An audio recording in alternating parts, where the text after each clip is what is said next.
Friends, Krishna কিচেনে আপনাদের সবাইকে স্বাগত আবারও একটা নতুন ভিডিও নিয়ে, আবার একটা নতুন রান্নার ভিডিও নিয়ে। আজ আবারও একটি নতুন রেসিপি আপনাদের সাথে শেয়ার করব। এটা একটু হলেও আপনাদের অজানা হতে পারে, কিন্তু যারা যারা জানেন তারা নিজেদের মতো করে রান্না করে খান, কিন্তু আমাদের ঘরে এই রান্নাটা কিভাবে হচ্ছে সেটাই আপনাদের সাথে শেয়ার করছে। যারা জানেন না তারা তো নতুনভাবে এটা শিখেই নিন, কারণ এটা খুবই খুবই একটি সুস্বাদু রান্নার পথ। আজকের রান্নাটা আপনারা ভিডিওর থাম্বনেল দেখে অলরেডি বুঝেই গেছেন এবং ভিডিওর নিচে লেখাটি দেখেও বুঝে গেছেন যে আজকে হচ্ছে আমাদের ঘরে পোনা মাছের কোরমা। ঠিক আছে, খুবই ইউনিক একটি রেসিপি।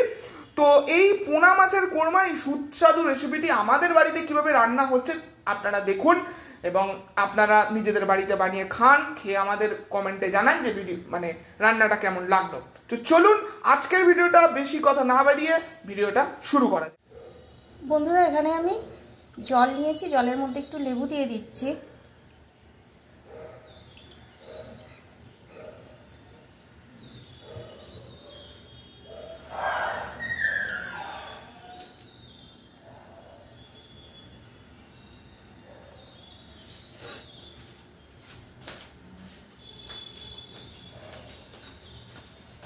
একটুখানি এর মধ্যে নুন দিয়ে দিলাম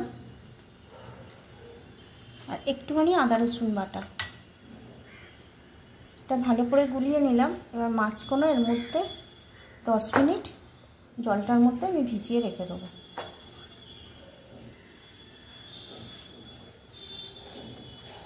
বন্ধুরা, এখানে আমি গ্যাস জেলে দিয়েছি, গ্যাস জেলে কড়াই বসিয়ে কড়াইতে তেল দিয়ে দিয়েছি, তেলেও গরম হয়ে গেছে। এবার আমি বেরেস্তা ভেজে নেব।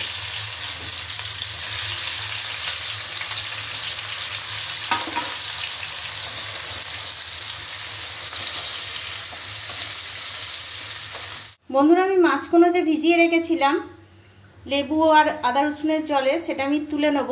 তুলে ভালো করে একটা শুকনো কাপড় দিয়ে মাছগুলো মুছে নেব। আমি 10 মিনিট ভিজিয়ে রেখেছিলাম, আপনারা যদি হাতে সময় থাকে তাহলে 30 মিনিট ভিজিয়ে রাখবেন। এখানে বেরেস্তাটা হয়ে গেছে, বেরেস্তাটা আমি তুলে নেব। এখানে মাছগুলো আমি শুকনো কাপড় দিয়ে একটু মুছে নিয়েছি। এর মধ্যে হলুদ গুঁড়ো, একটুখানি লঙ্কা গুঁড়ো,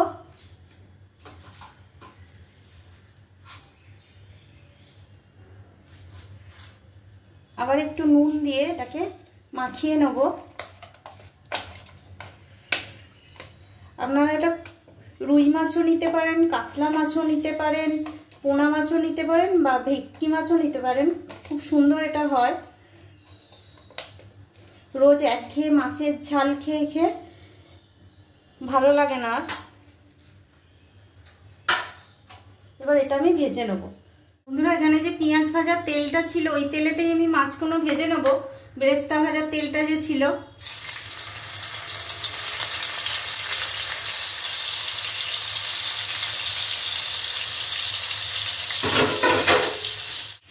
এখানে বন্ধুরা বেরেস্তাগুলো যে আমি ভেজেছিলাম মিক্সির বাটিতে দিয়ে দিচ্ছি।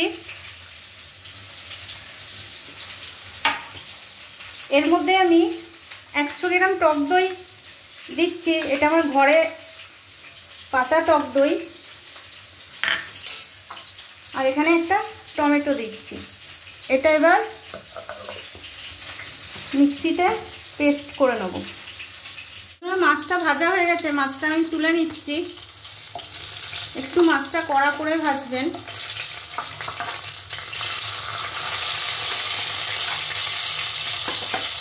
এই তেলের মধ্যেই আমি গোটা গরম মশলার একটা তেজপাতা দিয়ে দিচ্ছি।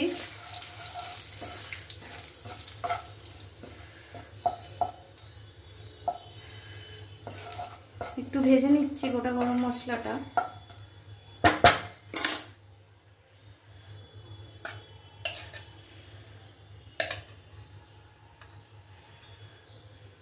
আর আদা রসুনের পেস্ট একটু দিয়ে দিলাম। এটা একটু ভেজে নেবো, কাঁচা গন্ধ যাতে না থাকে।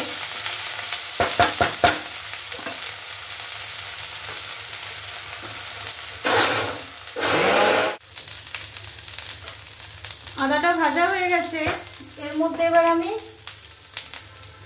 বেরেস্তা, টক দই আর এটা টমেটোটা পেস্ট করে নিয়েছি।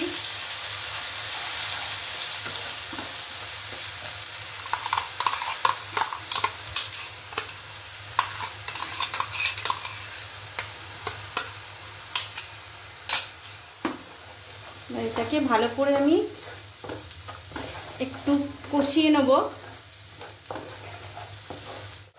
দেখুন বন্ধুরা, এটা কষানো হয়ে গেছে। এর মধ্যে এবার আমি একে একে মশলা দেবো।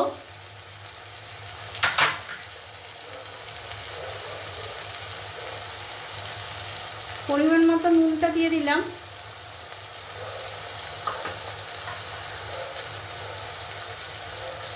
এবার এর মধ্যে লঙ্কা গুঁড়ো দিচ্ছি, হলুদ গুঁড়ো, জিরে গুঁড়ো, অল্প একটু ধনে গুঁড়ো আর কাশ্মীরি লাল লঙ্কার গুঁড়ো।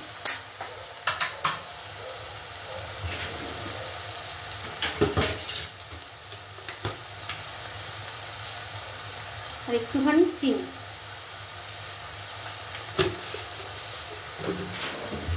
এবার এটাকে একটু ভালো করে কষিয়ে নেব। এই দেখো বন্ধুরা, মশলাটা কষানো হয়ে গেছে, তেলও ছেড়ে দিয়েছে। এর মধ্যে এবার আমি মিক্সির বাটি ধোয়া জলটা দিয়ে দেবো।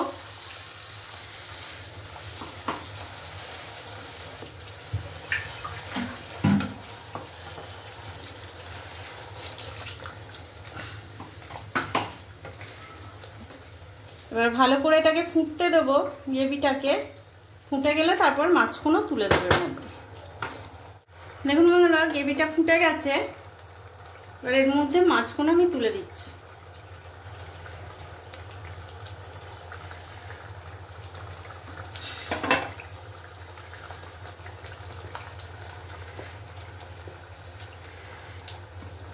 এটাকে আমি 5 মিনিট চাপা দিয়ে হতে দেবো। দেখুন বন্ধুরা, পোনা মাছের কোরমা হয়ে গেছে। দেখুন কত সুন্দর কালার এসছে। এবার এটাকে আমি গ্যাসটা অফ করে দেবো।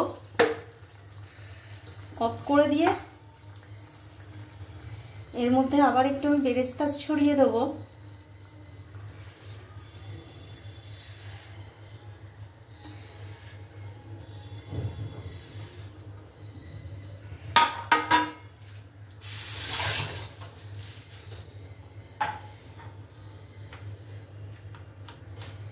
একটুখানি গরম মশলার গুঁড়ো দেবো, অল্প একটুখানি একদম ঘি দেবো। এবার এটা আমি 5 মিনিট চাপা দিয়ে রেস্টে রেখে দেবো, তারপরে পরিবেশন করব। তো 5 মিনিট হয়ে গেছে বন্ধুরা, এবং আমরা কড়াইয়ের ঢাকনাও খুলে দিয়েছি। একটা খুব সুন্দর স্মেল আমি এখান থেকে পাচ্ছি। আপনারা যেহেতু ক্যামেরার ওপারে আছেন, তো আপনারা হয়তো এই স্মেলটা বুঝতে পারছেন না কি সুস্বাদু একটা স্মেল উঠেছে এই রেসিপিটা দিয়ে বা এই মাছের কোরমাটি দিয়ে। আপনারাও যদি স্মেলটি পেতে চান এবং এই খাবারটি, এই যে সুস্বাদু রেসিপিটি করতে চান এবং এই খাবারটি খেতে চান, তো আপনাদের বাড়িতে এইভাবে বানিয়ে কিন্তু দেখতে হবে। বাঙালি বিভিন্ন দিন বিভিন্ন রকমের মাছের পদ করে থাকে, কিন্তু এই মাছের পদটা নতুনত্ব, এবং প্রত্যেক দিন একই মাছের পদ খেতে খেতে হয়তো মুখে রুচি চলে যায়। তাই জন্য এই পদটা খুব খুব ভালো লাগবে আপনাদের। তো যারা জানেন তো তারা বানিয়ে খান, আর যারা জানেন না তারা অবশ্যই এভাবে বানিয়ে খাবেন। যারা জানেন তাদের জন্য রিকোয়েস্ট, তাদেরকেও রিকোয়েস্ট রইল যে এইভাবে নিশ্চয়ই আপনারা বানিয়ে খাবেন। আশা করছি আপনাদের খুবই ভালো লাগবে। যদি ভালো লেগে থাকে তাহলে অবশ্যই কমেন্টে জানাবেন, এবং এই ভিডিওটা যদি আপনাদের ভালো লেগে থাকে তাহলে অবশ্যই লাইক করতে ভুলবেন না। তার সাথে সাথে কমেন্ট করে জানাবেন যে কেমন লাগলো, এবং আমাদের চ্যানেলে যদি নতুন হয়ে থাকেন তাহলে অবশ্যই চ্যানেলটিকে সাবস্ক্রাইব করে দেবেন, পাশে থাকা বেল আইকনটি প্রেস করে দেবেন এবং অল নোটিফিকেশন করে দেবেন, যাতে এরকম নতুন নতুন সুস্বাদু নতুন নতুন পদের রান্না, নতুন নতুন ব্লগের রান্না আপনাদেরকে দেখাতে পারি। তো চলুন আজকের মতো বিদায়, আজকের মতো আসছি। আবার আসবো নতুন কোনো ভিডিওতে, নতুন কোনো ব্লগে, নতুন রেসিপি নিয়ে। তো চলো আজকের মতো টাটা।